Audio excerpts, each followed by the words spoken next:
2002. And I'm Peggy Fredrickson, president of the Sudbury Historical Society, and I am in the office of Fritz Steudel. Is that the way you say your name? Very good. Good, good. And while I've been here, I've been admiring the different things on the wall.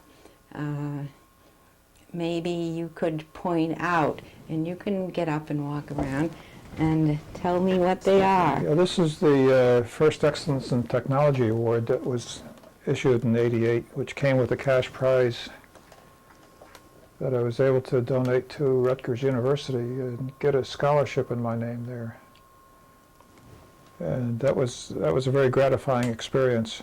This is the plaque that I got when I made fellow about 8 or 9 years ago. This is a plaque from my alma mater, Rutgers University, which named me the Engineer of the Year this past year. And these various testimonials here are from the 1983 study in Washington, headed by Jim Fletcher, head of NASA, to examine strategic options for defense of the country. That's when President Reagan initiated the Strategic Defense Initiative. That was a very exciting summer, being one of about 100 scientists and engineers who were defining the system at that time. This is the plaque, the Dennis J. Pickard Medal for Radar Technologies, which was awarded to me in '91. This plaque is for the Cobra Judy program, recognizing the people who worked on it during the struggle to get such a system built. And I guess we'll tell you what Cobra Judy is in just a moment. And this is my boat in Cape Cod. Okay, so why don't you have a seat and tell us a little bit about some of the projects that you have found interesting. Well, I'd like to start with when I first came to Raytheon. I went to work for Raytheon in November of 1957. Just an odd artifact is that the day that I reported for work, I got a phone call from my wife to tell me my father had just died. So that was an inauspicious beginning to my career at Raytheon. But I was assigned to work on the Hawk Battery Control Center, writing the performance specifications for the test specifications that were to be used in Waltham. And that was a wonderful experience to actually measure real hardware and see how it worked. I was a circuit designer for about 5 years and had ambitions to make group leader, so I went over and interviewed Sylvania and came back with a job offer and said if I don't want to stay unless I can be made group leader. And as a result, when we were offered the job of building the L-band phased array radar for the multifunction array radar of the Nike X system by Bell Labs, who was the Army's contractor, I was offered the job of running a power supply group, which sounded pretty good until I realized that power supplies for this kind of radar ran at 40,000 volts, and my hands get clammy every time somebody says 40,000 volts. So I asked if there's anything else I could do, and Jim Walsh, who hired me, said, well, we can have you run this system analysis group. So I worked from '63 to the end of that program, '68, on the program which was finally known as KMAR, Common Aperture Multifunction Array Radar, with frequent trips to Bell Labs in New Jersey. The first complete radar that we actually built using phased array technology was the Cobra Dane radar that we worked on in 1972, writing the proposal. And that was a turnkey operation to build the radar on the island of Shemya in the Aleutians. And the purpose of this radar was to monitor Soviet missile tests, where the Russians would fire missiles from the western part of Europe into their test range on the Kamchatka Peninsula, which I happened to fly over a year or so ago and found that it was mostly snow and ice. It must be a miserable place to live, although I've never seen it in the summertime.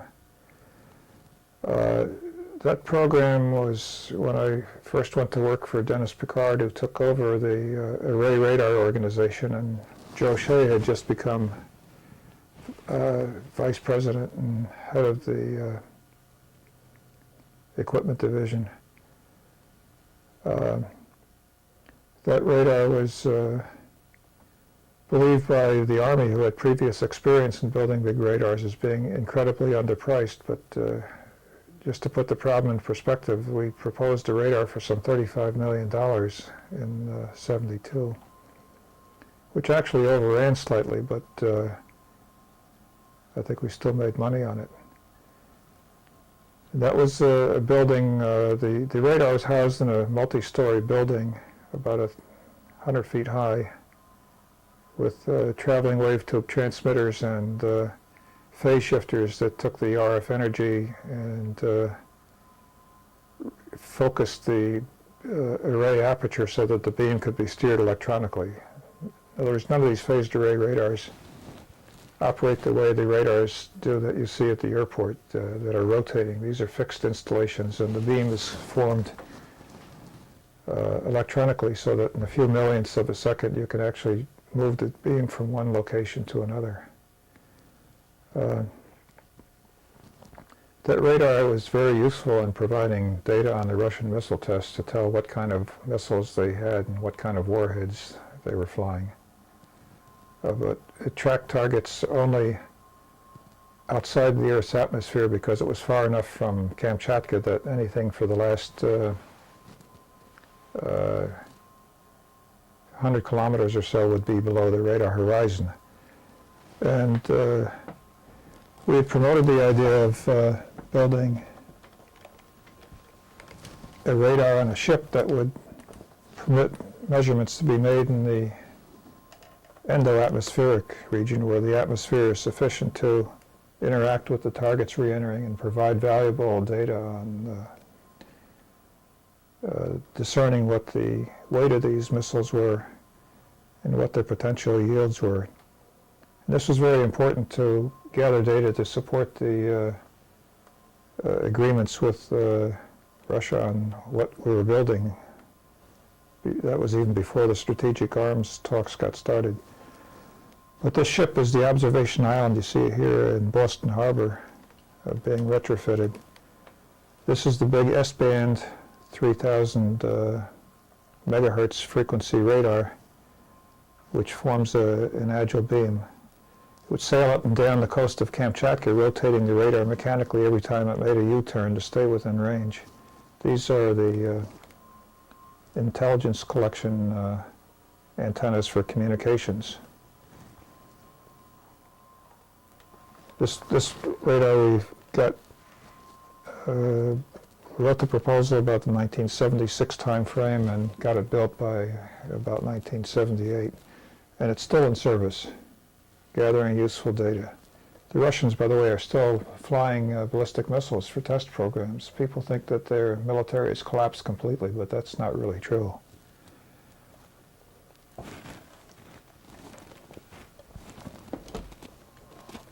In about the same time frame, or a few years earlier, I worked as the technical director on the proposal for the PAVE PAWS. PAWS standing for Phased Array Warning System, and this was the initial contract was for 2 radars, one on the east coast down on Cape Cod and the other on the west coast in California, intended to detect ballistic missiles launched from submarines attacking the United States. Fortunately, of course, no such event ever happened. These radars are also phased array radars down at the UHF 435 megahertz frequency. The buildings are about 100 feet tall. It's a 10-story building, and instead of walking around the radar on the outside, you enter it and you find yourself with rooms containing operator displays, signal processing equipment, cables reaching up to the antenna faces which have solid-state transmit-receive modules behind them. And the ultimate luxury being several offices and conference rooms which can be used for visiting dignitaries. This radar was whereas the Cobra Dane used traveling wave tubes as the transmitter, this radar was the first radar of its type to actually be completely solid state.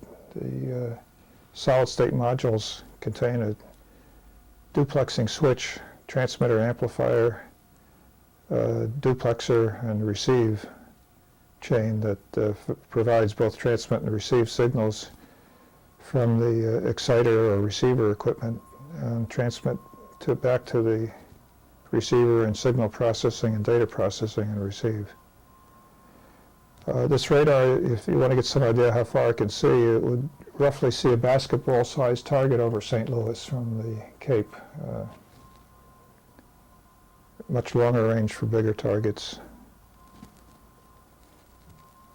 It was a very successful program. I think one of the things that's worth noting is that the equipment built to military specs, such as the radar modules and antenna structure, are pretty much the same as they were 25 years ago.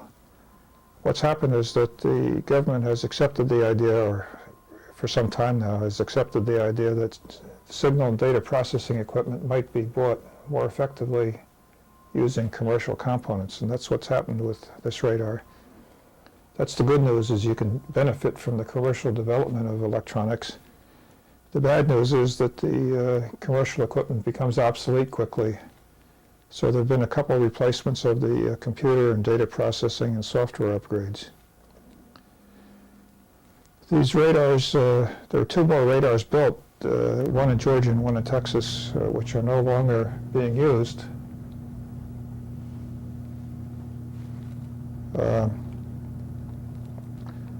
The other two radars are envisioned to be part of the National Missile Defense Program, and there's currently some concern about radiation hazards and other impact on the ecology. The radars actually met the radiation requirements by more than an order of magnitude, but it's become an emotional problem.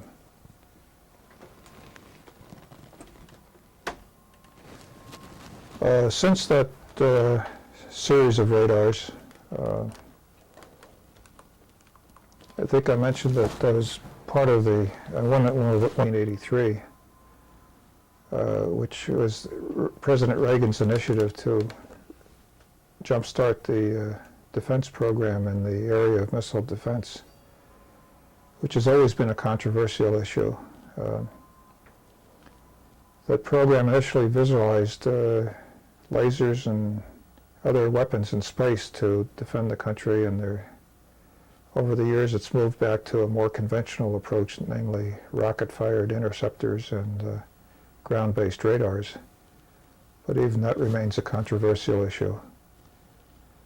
The current name of the organization is the Missile Defense Agency in Washington, and they have the responsibility of defining and acquiring a system. And we're currently building an X-band radar, X-band being 10,000 megahertz, about 3 times higher in frequency than the Cobra Judy. And the purpose of that radar is to acquire and track targets and separate the warheads from possible penetration aids or just junk that flies along with them. We're getting started on a radar that can be based on a sea-based platform, which can be moved from one location to another rather than put the radar on fixed sites. It's hard to judge where that program is going, but there will be enough new generation radars and interceptors built to at least test out the system. And it's phased so that if the need arises, it can be deployed within a reasonably short time. I retired from Raytheon in '94 and continued as a consultant, so I don't have the clout that I had at one time, but it's still fun working on these radars. And I haven't been able to pack it in just yet. I'm just working a couple of days a week to help out. Could we shut it off for a minute? Peggy had asked me to tell a few funny stories about my career, and I said, well, engineers tend not to be very humorous, but I did remember a couple of events relative to paved pause that I thought might be worth telling. One was that the protest against having the radar included in addition to concerns about radiating the children in the sandwich school system, interfering with the TV reception. And our Hanscom Air Force Base chief civil servant named Dick Moore got up and assured the public that there would be no interference with television sets, and if there was, he personally would come out with a filter to solve the problem. Well, once the radar got working, there was quite a bit of interference, and Dick spent about the next year or so, as I recall, climbing roofs and putting filters on TVs to make the reception better. The other thing that happened is that the radar was it operated with a backup power plant, so that in the event of war, if the communications and power were cut off, it could operate autonomously. But in peacetime, it was planned that it would operate on the local power grid. And the radar operated with very long pulses at the rate of about 20 hertz, and that frequency is about the most irritating to the eye. If you have flicker on your lights at a much lower frequency, you hardly bothers you, or if it's at a much higher frequency, it disappears into the background. But we had the commanding general come in for a briefing, and I was giving a presentation showing view graphs, and noticed that the general's eyes seemed to be, his eyelids were flickering, and he finally said, what is that? What is it with the lights here? And somebody said, well, that's just what we call power supply thump, General. That's the radar repetition rate causing a little voltage variation. And he said, fix it. I had suggested we put in filtering early, but it was not generally viewed as a positive thing to do, to subtract the profits from the corporation by putting in improvements that weren't required by specification. So I was ignored, but once the general decided he wanted it fixed, it got fixed. I guess I'll try to close by saying what we've achieved on the National Defense Program. The first transition was from high-power traveling wave tubes to solid-state radars. And the paved pause was the first of those, but since it was at a lower frequency, it was possible to use commercially available transistors to build these solid-state modules. To build the X-band radar used for the THAAD program. THAAD stands for Theater High Altitude Air Defense, and it was viewed as the successor to Patriot for shooting down short to medium range missiles. I don't have a picture of it here, but this radar was built 7 or 8 years ago now as the first of the new generation of solid-state radars. It uses solid-state modules as did the paved pause, but very closely spaced, lower power modules, but much higher density power in the array. So it really is a very state-of-the-art radar. We built 3 of them, and they were all very successful as far as the radar antenna and signal processing was concerned. We still have a lot to learn based on the tests set at the White Sands and at the Kwajalein missile range. But I think the people who developed the solid-state modules at these higher frequencies deserve a lot of credit for their accomplishment. So I wanted to acknowledge them. These people now who started out in the phased array business in Wayland have been working in Sudbury for the last 8 or 10 years. So that the Sudbury Raytheon has a significant role in the current radar development programs. In fact, most of the radar work on the East Coast now is in Sudbury. There's radar work, of course, out on the West Coast and in Texas. But we think of ourselves as the parent radar organization in Massachusetts. So that radar has been very successful. I might just want to address some of the non-technical issues, which what was it like working for Raytheon? I had spent about 1.5 years at RCA as a very junior engineer before coming to Raytheon after my military service obligation. But I found that the work ethic at Raytheon was quite different than I had experienced in my previous job, which was to say, if you wanted to work hard, nobody minded if you put in extra time, and if you did, you were likely to find more challenging work. So in my experience, the work at Raytheon was very challenging, very interesting, and I've never lost interest in it after 45 years at Raytheon. And it surprises me that there are people who don't like their job, and I would think that putting in 60 hours a week doing something you enjoy is a lot easier than putting in 40 hours at a job you don't really enjoy. I don't know if that's still true in the corporate culture today so much since the mergers. You know, most of the defense companies have merged, and there really are only about 3 or 4 large companies left after all these mergers. But I'd like to think there's still interesting work and opportunities for the young people who are entering the profession today.